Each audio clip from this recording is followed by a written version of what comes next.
Hi, everybody, and welcome to another episode of our Back to Life podcast. I am always excited for the guests that we have on, and today I'm really excited. It is our oldest child and our son, Luke Bader. You know, I had our middle child, Joey, on some time ago, and I had our daughter, Lizzie, on during COVID when we were contained in the house, and Luke would continue to bust my ass about having him on, and we finally did it, and it was wonderful. Luke's going to share his struggle about coming out as a gay man in his early 20s. He's going to talk about COVID and what the impact was for him and what he sees with some people. He talks about stress and anxiety and how do we move through some of those things, and he talks about the importance of relationships. So, and also the generational issues that many of us have, where we don't necessarily accept the differences of others. So it's a wonderful conversation regardless of your age. You're going to jump in here and enjoy it. So sit back and enjoy my conversation with our wonderful son, Luke Bader.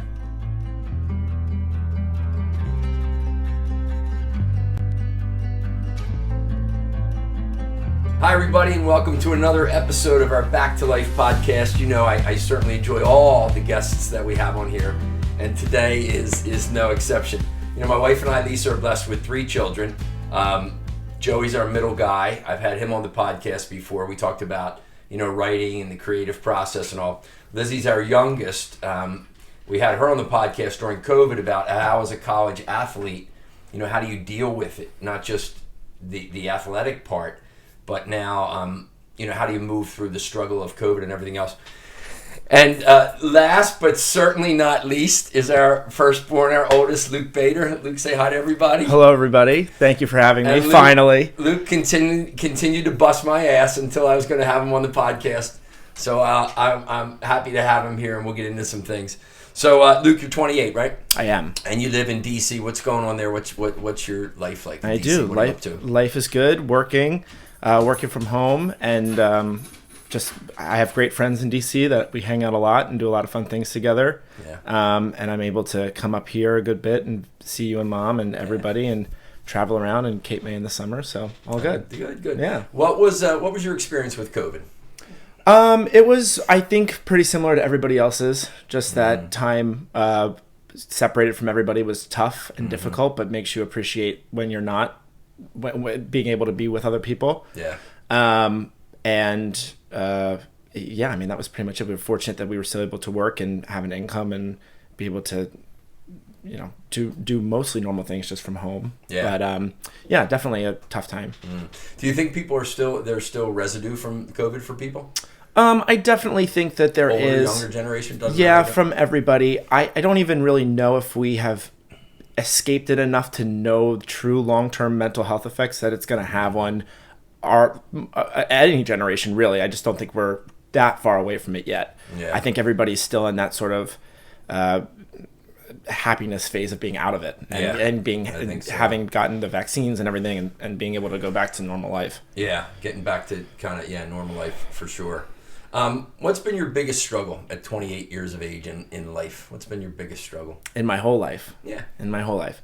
My biggest struggle is having to deal with accepting my true self and eventually coming out when I did and when I was 20 and 21 to my family and my friends. And that process through my teenage years really and into my 20s and just learning to accept who I am and love myself and not being scared of being that out in the real world. Right. And then knowing that and feeling comfortable enough to talk to people about it and knowing that I'm going to receive love if I give it. And yeah. So you came out as a gay man when you were how old? 20 into 21, right around there. Yeah. Yeah. So anybody's read, Taking the Shit Out of the Show, there's a chapter in there about a young man named Dylan. So most of them are fictionalized, but Dylan's a college athlete coming out as gay and his father doesn't accept him. So there's certainly some of our experience, although I think I accepted you. I always loved you and all. Yes. What was that? I mean, what was that journey like when you were coming out for anybody that is out or maybe is, a younger person or somebody that wants to come out and they just don't? What would you say to them? Yeah, I would say that, I was very fortunate in the fact that my family has been great and I have I know that there's a lot of folks in my community that do not experience that same type of acceptance and love that I was able to get. So I know that that's not the case for a lot of people. Yeah. So I feel very lucky and very blessed in that regard. There's a tagline that's said a lot in our community that says it gets better. And that's a big thing that a lot of people talk about and want to promote. And it is true. Yep. So I want to continue to make sure that people who are in the process of coming out know that, because it does get better. You do get more comfortable and confident with yourself. Yeah, better days. That's one of the themes, right? The Goo Goo Dolls have better days ahead. What did you think when you were going through it in terms of getting to better days? Did you think better days were there, or were you just trying to figure it out? Yeah, I thought that they had to be there, because what else is there? I mean, when you feel like at your lowest point in your life, you have to feel like something better is coming. Yeah. And if it's not, then something better has to always be coming. Right. So even when I was feeling at my lowest, whenever that was, I felt very confident that it would get better. Yeah. Going at your lowest. Yeah. I certainly had my struggles in trying to understand. Everybody has. You're probably your lowest when I took you to the psychiatrist or therapist or whoever, and we just don't know what we don't know at certain times, and you have to just continue to learn and educate yourself in whatever capacity, and be open to that. Yeah, well, I think that's so cool. You said to me one time, I remember we were talking, and I said, you just love differently than me. And you remember what you said? I don't know if I don't, know. but it stuck with me forever. And you said, Dad, I don't love any differently than you. And man, did that just hit me, where I got to the point and said, yeah, love is love. Yeah. It's not seen so much through the, expression of passion and sexual activity and all. And so, it was like a huge breakthrough for me, Yeah. I think, as I look at, I'm 59, you're 28. So, as I look at the generations, it seems to me that your generation, this upcoming generation, while they get a lot of stereotypes about, they don't work too hard, they want everything for free, and they're entitled, and on the phones all the time. I mean, I don't see that with you and your friends. No. Why do you think that stereotype is there? I think about it a lot, and it does irk me, because just the fact that we have advanced technology and we have so much more access to information, and we have things that, yes, do make our lives easier, doesn't mean that we work any less harder than anybody. No, I mean, but this is the argument. We can call people, we can find out anything we want on the internet quickly. But that doesn't mean that we work any less harder, or that we don't want to still pursue our passions and create things and do things. And I have never experienced that with anybody in my generation. No, so I don't really know how, access to technology and information doesn't equal laziness. Yeah. And it's just the way that the world has evolved. And it actually frustrates me sometimes on the other end when I see maybe older generations that don't, or say that they're unable to evolve with the rapidly changing technologies and fast pace that we live in today. Because that wasn't something that, you had to grow up with at the time. Phone was hooked to a wall, right? Man, and you had to wait for somebody to get off so you could call your girlfriend, right? And this is just or boyfriend or whatever, partner, And so this is just the way that the world is now, and it has progressed to this point, and there's it's not right, wrong, or indifferent, and so if you don't adapt with the times. Then you're going to be left behind, which I don't want for anybody. Do you think people, all people, myself included, do you think people are on technology too much, i.e. phones? I think there's a balance like there is in all things. Yeah. I think that the internet and technology gives us amazing access to resources.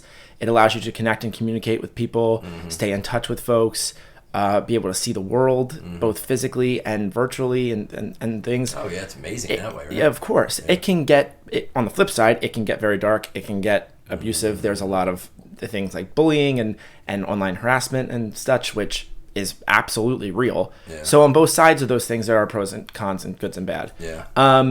Are we on it too much? Yeah, I think that there's there can be a little bit of an addictive part of social media. Yeah. I don't think that is a specific focus on any generation. Yeah. I think that can just be on a person-to-person basis. But I think, yeah, certainly you see age groups. It doesn't really matter. It doesn't. Right? No, I mean they have the addiction. Yeah. Yeah. If you were to write a book, what would the title be and why? My title would be "Live Your Truth." Live Your Truth. Yes, it is a phrase I have recently kicked up a little bit. Yeah. It's another way of saying, be who you are and be that well, and Right. and all of these different ways of just saying Be to who you live. are, be that well is St. Francis of Sales, of right? course. So yeah. you and Joey were educated on his teachings. Yes. Yeah.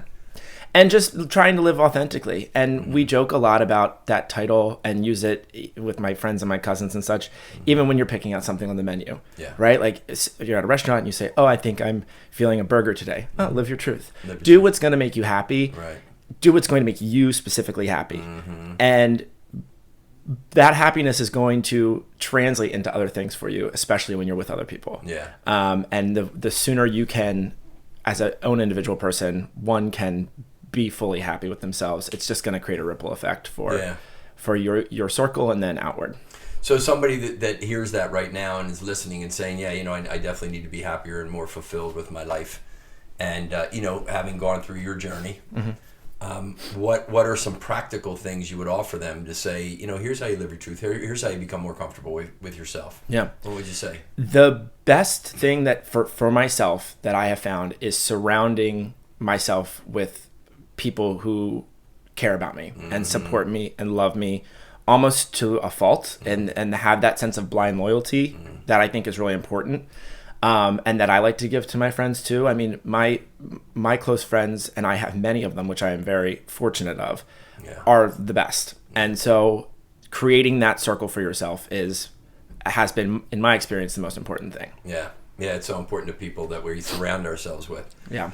But sometimes with all the social media too, especially the younger generation, they're all comparing themselves to everybody else, and they're certainly not living their truth. It's hard. I find it sometimes. Yeah. There's, especially in gay communities, there's a lot of body issue and issues and body dysmorphia issues where you look at yourself and you say, I don't look like that. I'm not that ripped. There's a stereotype around all of it for gay men. And it's hard. It can absolutely be discomforting sometimes and get in your head. But and that's okay. Sure. You always fall and mess up a little bit sometimes. Yeah. But the end, it's We're gonna have shitty thoughts, of right? course. And we always say it's okay to have them. It's not okay to let them win. Just don't act on them. Don't let them win. Yeah.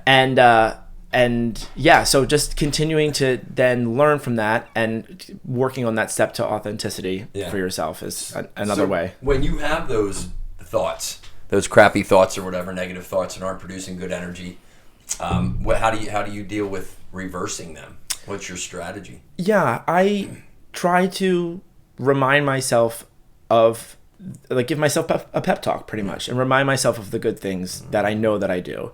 And then I really just want to go hang out and be with my friends who are going to build me up or make me laugh or, create a fun environment that takes you out of that Foster funk. more useful thoughts. Yes, yeah, exactly. Out of that funk.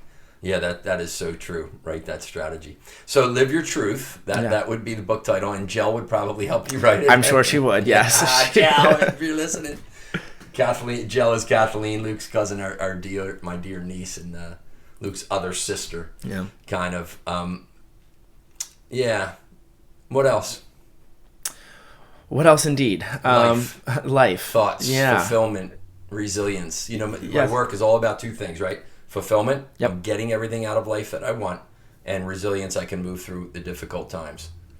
I saw something recently, it was the, you probably know it better than me, the Organization of Economic Development and something, OEPC or whatever, the 38 countries, and they look at the quality of life for people, financially and everything else. Mm-hmm. And one of the measurements is life satisfaction. Mm-hmm.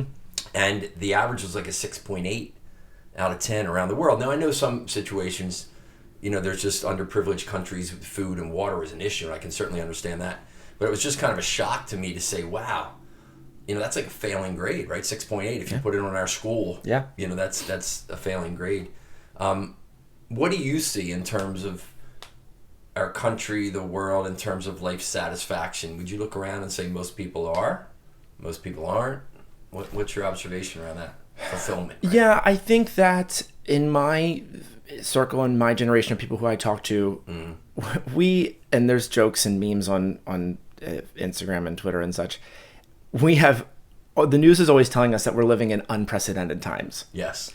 Constantly a barrage of whatever it is. And it really kind of kicked off and heightened probably when 9/11 happened. Sure. In my life, in my generation, for us.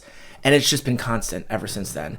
And the joke is, can we just live in some precedented times for once? Right. And I think that the stress of constantly, and might be where on the social media and internet side gets a little bit too much. Yeah, right. Is there an over communication of news and facts and information sometimes? I think. So that's where I think that sometimes folks can get sucked in a little bit too much and be too addicted to things. But I think that the resilience of it is to know that you're going to progress, because that's just a fact, and time is moves forward, and so do we. And that this is the one life that we get, and we need to be able to step back sometimes and really create those happy moments for us, and know when we're not feeling fulfilled, right. and check ourselves, and treat our mental health like a physical health illness, and step back if you need to, or do whatever that is that you need to. I need to be with my friends. Maybe you need to do a solo trip somewhere, Sure. or somebody needs to seek support in other ways. Yeah. But whatever it is that you do specifically, go Right. do it. Yeah. It's you and I, you've heard me say it many times, you got to do the work. Yes. Right. There's nobody at the foot of your bed in the morning saying, okay, here, let me help you stay healthy mentally in your thoughts. And I think, we're shooting this on end of April, and May now is Mental Health and Wellness Month.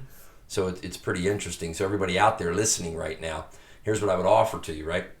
There are times when people need, professional help and medication. Yes. I was just going to say that. Right? Yep. So if you feel like you're at that point where you need that kind of help, certainly go get it. Yeah. And don't be, like Luke says, live your truth. There's nothing wrong, man. We all get broken, right? Yes. It's just like you get a broken finger, your brain, your mind gets broken.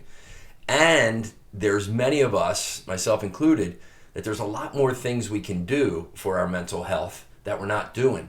Yep. And Luke's talking about some of those, right? And, know yourself, surround yourself with really good people. John Gordon, I listened to a whole lot, wrote The Energy Bus, and I heard him say on a podcast recently, you got to do more talking and less listening. So in other words, don't listen to all that crap in your head, replace it. Be more positive in what you're saying to yourself. Yeah, and to your point about seeking sometimes medical support if you need it, and also therapy is a big thing that has a sort of taboo around it, and certainly want to erase that, because I'm in therapy, I speak to somebody, a lot of my friends do for whatever reason, and it's just nice to have that external third-party person to talk through things with, right. and get their professional support. Yeah. And they give tasks, and they give homework, and then if needed, maybe medication for different cases and such. So, but don't be shy about it. And I think sometimes transparency and honesty and openness about talking about it is so helpful too. Oh, it's so important. It really is so important. As I look again at 58, and you're 28. Heck, when I was 28. You're 59 there. I'm 59. But when I was 28, that's when I had that accident, right? And that was like the first time I really experienced, I had a pretty easy life up to that. And, as I look at the younger generation now, and this is just an observation, I hear sometimes even, oh my gosh, I have so much anxiety over this. It's almost sometimes like they talk themselves into it. A little bit. And I'm like, gosh, where's that perspective? Because when I was growing up, like my biggest decision was I wanted like new basketball sneakers. And, my brother had some, and they were a little big. So, my dad would laugh, and he would say, well, you want new sneakers or you want braces? I mean, you can only have one or the other, right? So I'm like, all right, I'll put some tissue in the sneakers, and you get braces. Yeah. They were probably, $79 back then. Yeah. For braces. It's just interesting. So your thoughts around perspective, I think, is a good thing. Yeah. What can people do to gain perspective? How do you do that? So I think you have to incorporate that, right? Yeah, I think that there are so many choices that we have now as people, and it's not, maybe as simple as just A or B anymore. So to step outside of that and to step outside yourself. I think that, I mean, again, I go back to this, but it just is so important to create a community around you that can help make those decisions with you and help kind of narrow things down as well, so that the noises aren't as loud and the scope of, oh gosh, there's a bazillion different ways I can do this, but I need to get it down to 3 and then I need to make the ultimate decision. But who can you talk to? Who can you reach out to that can think through things logically and give advice and do that? Maybe there's research online that you can do, which would be a good thing, or maybe there's folks you can talk to. But I think that quieting some of the noise and really slimming things down into a smaller scope is a good idea. Yeah, quiet the noise, get off social media a little bit. Do you have any morning rituals or routines that get you rolling? Well, I walk the dog. I get up, Rip, my dog, stands on top of me in bed at 7 o'clock every morning, no matter how tired or hungover I may be. And we go outside and we walk for 20 minutes and he goes to the bathroom and I sometimes have coffee, sometimes I don't. And it's just, I mean, I love having a dog because it gets you up out of bed, outside, fresh air, 20 minutes. It's great. Get you kind of set, Yeah, I think perspective is so key. One of the things that I think about, especially after we've lost some people the past year and a half, friends, family members, late 50s, early 60s, just at a time when, I guess when your time's up, your time's up. But, most of us would say that's too young. We lost somebody too young. Yeah. So when I think about it, and often when I speak with people or do a keynote, we take about 23,000 breaths a day, 8.4 million a year, and our heart beats about 100,000 times a day. That's 35 million times a year. So I just here's the perspective I offer to people. Those bodily functions are automatic, right? You didn't get up this morning and go, okay, start beating, right? They're automatic, but they're not guaranteed. Right. And sometimes people think, that's like a morbid thought. Here's a motivational speaker talking about dying. But it should be a very empowering thought, right? And one of the other things, I agree with you, and one of the other things too that I quote about that I think about often is from a Marvel movie, or Marvel show, WandaVision of all things. And the show focuses on grief and loss. And one of the lines in the show is, "What is grief if not love persevering?" So love or grief is going to happen. It's an emotional response. But what does that mean? We can choose to view it in a negative and sad way, or we can shift our perspective over time and as we heal to say, no, it is my love for that person, that relationship, that thing that is no longer there, moving forward. And the memories that I'm going to have of that time are going to be ultimately good. And I think that that's a beautiful way of reshifting your perspective on grief and loss. I like that. Yeah, moving to healing. I always say move from hurt to healing. Yeah. Because loss is loss, and I think the way it shows up for me is when you're hurt, you're not moving forward. You're just, and that's part of the process. It is. But the healing is you still love and you still Correct. lost and you've kind of incorporated that in. I saw a woman talking about grief not too long ago. I may post something, and she said you don't move on from loss, right? You move with. Yes. It's not like, okay, it's done, I'm over, I'm moved on. And it becomes part of you. Yeah, and you went through a toll booth and you're... Yeah. And that part's always going to be sad. And also, it is, it can be looked back on fondly. And it can be something beautiful because you cared so much about it. Yeah, I think that's cool. And I think it's cool to care. I think it's very important to care and show that you care about anything. I think the world needs more love, Yeah, absolutely. Yeah. And it seems that your generation, while we all have different observations and judgments and criticisms of old people and young people, my observation is that you all are more accepting of one another's differences, and I think that's a hell of a good thing.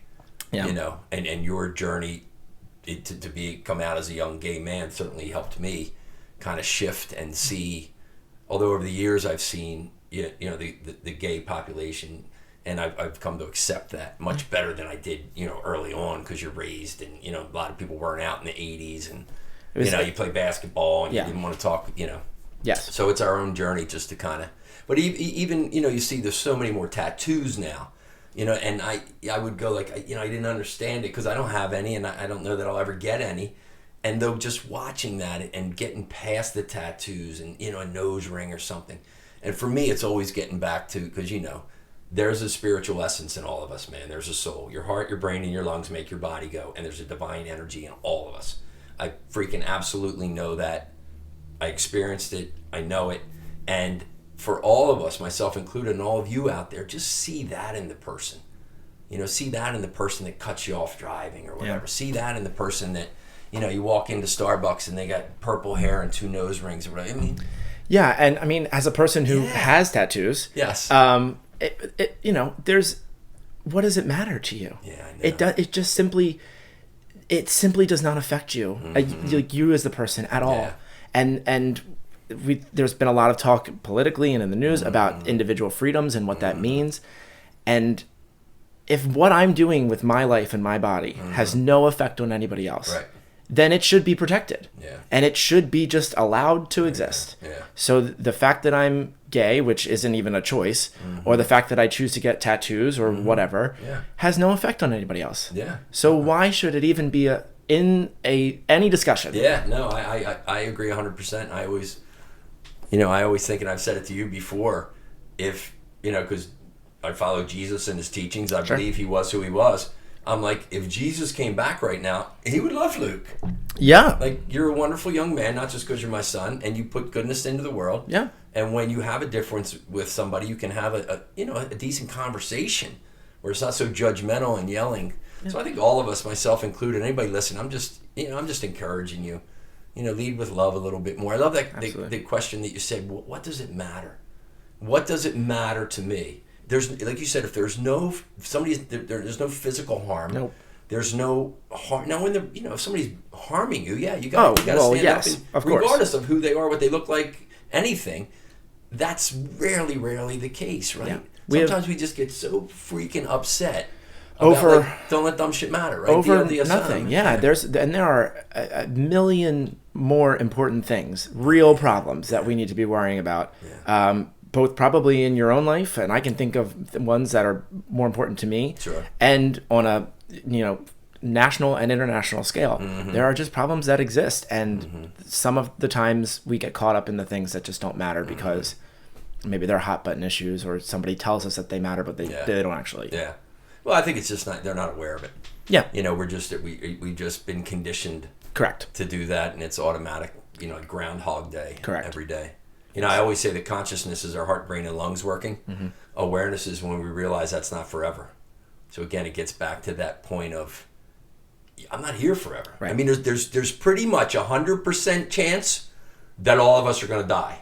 Well, yes, there is. Is that right? So people, oh shit, really? And so that's not necessarily the part that I am afraid of in my life. Right.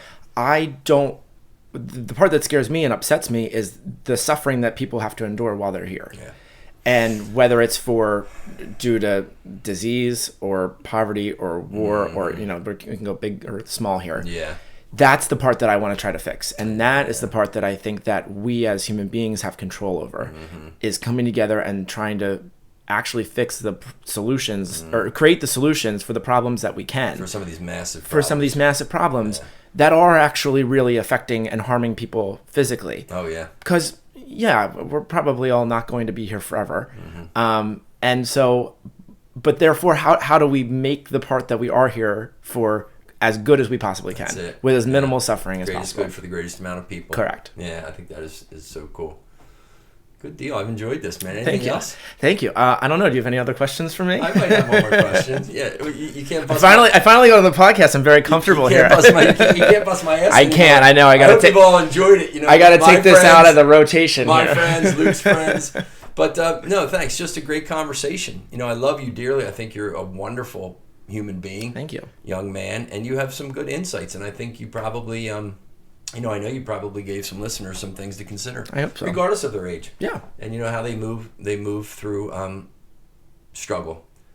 So let's say this as we kind of wrap up. You're having lunch or breakfast with somebody, right? And you're never going to see them again. Okay. For not any bad reasons. You're just not going to see them. And they say, you know what, Luke? Love you. Great. 2 or 3 things that I should really stay aware of in this life. How would you kind of boil down how you approach life? And say, here's 2 or 3 things you really got to stay aware of. Yeah, okay. I think one of the most important ones, and we've mentioned this a little bit, is there's a quote that says, there is but one thing in life, the most important thing in life, and it is to love and to be loved. And so, I mean, I just think I try to do that every day in every relationship that I have, is to just give love and give kindness, and you know, you don't always have to like everybody. You don't always have to agree with everybody. Sometimes you can love from a distance. You can love from a distance, Yes. and I have chosen to do that many times in my life. All right, cool. So And lead that's with okay. love. So yeah, lead with love. It's the most important thing. I definitely talked about friendships and blind loyalty, and I think that is so important in showing up for people. And we started with the COVID and the pandemic, and I think I really learned that being there physically for someone means a lot to them, because I know when people show up for me physically, I know that they are caring and they are really thinking about me and doing it on purpose. And I think that's really cool. And then the last thing is just, you know, have fun and enjoy it, and care about what you want to care about, and go do what makes you happy, because that's, I mean, what else are we going to do? Go on the trip, you know, buy the jacket, do the thing, because what does it matter? Not in a reckless fashion. No, well, of course, but go have fun, and go enjoy it, and just have a good life.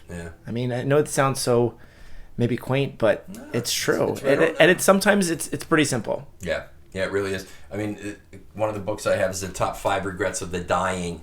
Again, that theme, Bronnie Ware hung out and took care of a lot of people at the end of this life as we know it, before the next chapter. And some of those are, I wish I stayed in touch with my friends, which you talk about. Wish I allowed myself to be happier, which is just the choice. And the other one, number 1, is I wish I lived my life according to my terms and not what others expected of me. So you did a nice job summarizing that. Thanks. Cool. Thanks. All right, everybody. Well, listen, I hope you enjoyed this, and I would challenge you, to take away some of what Luke and I spoke about and see how you can implement it. 2 things to challenge you with. Think about 2 relationships that are important to you, that need to grow stronger, and go make them stronger this week, as you're listening. And the other thing is, pay particular attention to those people who are different than you that irritate you, and work on shifting the irritation to acceptance and love. And maybe just have a conversation with them and see what's up. Absolutely. All right, cool. Hey, till next time, listen, thanks for joining the podcast. Go ahead, share that, like it, comment or whatever. And Luke, I love you, brother. I love you too. Thanks for having me. You got it. See you, everybody. Well, that was a wonderful conversation, and I'm sure you enjoyed listening to Luke and his authenticity and his insight on his journey so far on this life at 28 years of age. A couple of things that really struck a chord for me is Luke's mantra of live your truth. Be true to who you are and be that well. He also talks about the power of having friends and family and surrounding yourself with really good people. So important as you move through your challenges and your struggles. He also proposed a question and said, what does it matter? When he's talking about some of the differences that we have as people, where there's no harm happening, what does it really matter, right? If somebody looks different or thinks different than you. I thought that was pretty powerful. And then, towards the end, he said, just lead with love and look to make the world a better place and help people who perhaps can't help themselves. So thanks a lot for listening. Go ahead and share this back to life and comment if you'd like. And until next time, just remember that I believe we are here for 2 things: to create lives of fulfillment, get out there and get after what you want in life, and also resilience. Build that energy that you need to move through the difficult and the challenging times. Peace.